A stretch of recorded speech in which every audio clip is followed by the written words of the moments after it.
The White House press conference was already heated, questions fired at Donald Trump like bullets, his responses sharp and unwavering.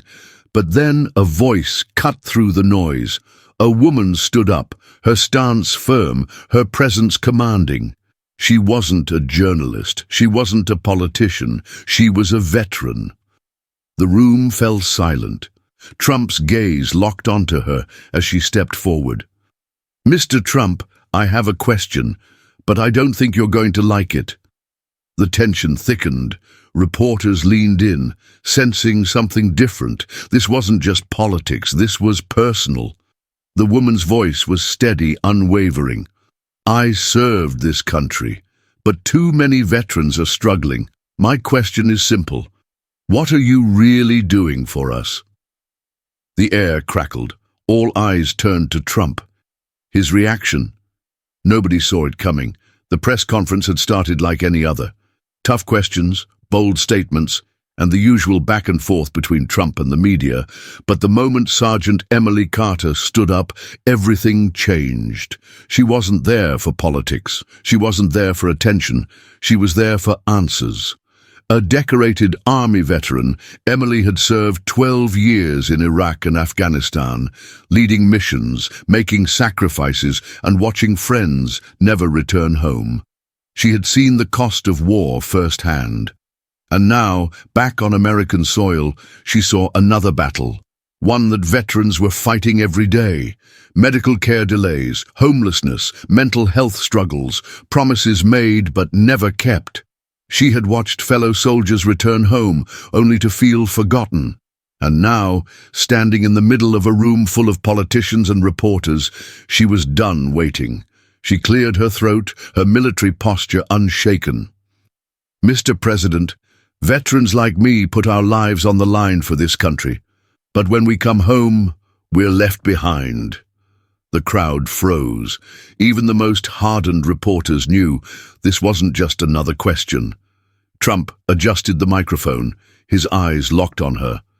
And for the first time that day, he paused. The room was dead silent. Even the reporters, usually quick to jump in, sat frozen, waiting for Trump's response. But Sergeant Emily Carter wasn't finished. She took a step forward, her voice steady. "I fought for this country. I gave everything I had. But too many veterans come home and feel abandoned. They wait months, sometimes years, for medical care. Some can't find jobs. Some don't even have a place to sleep at night. And you say you support us. So tell me, Mr. President, what are you really doing for us?" A murmur rippled through the crowd. This wasn't a reporter fishing for a headline.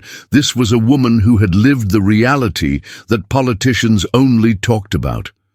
Trump's fingers tapped against the podium. He could have dodged the question. He could have gone on the defensive, throwing statistics and policies at her. That's what everyone expected. Instead, he did something that shocked everyone. He nodded. "That's a fair question," he said. The room shifted. Even Emily raised an eyebrow. She had expected a fight, not acknowledgement. Then Trump did something even more surprising.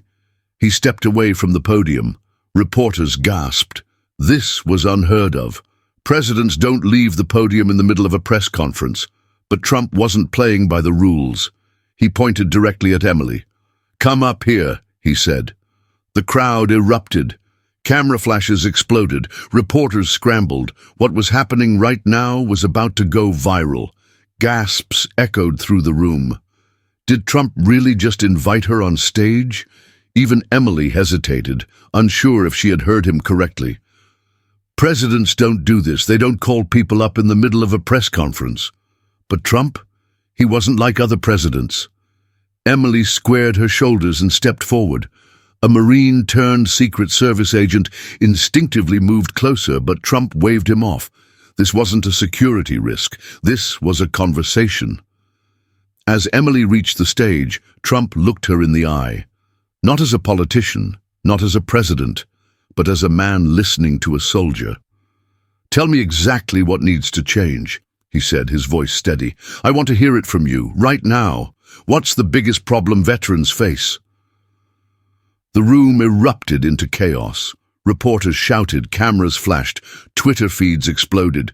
This wasn't a rehearsed answer. This was raw, unscripted, real. Emily took a deep breath, her hands tightening into fists. This was her chance. Not for herself, but for every veteran who felt forgotten. The VA system is broken, she said firmly. Veterans wait too long for help, too much red tape, too much bureaucracy, and too many of us are suffering because of it. Trump nodded. He wasn't smiling, he wasn't dismissing her concerns. Then he turned back to the crowd. I promise you, we're going to fix this. Whether you loved or hated him, no one saw that coming.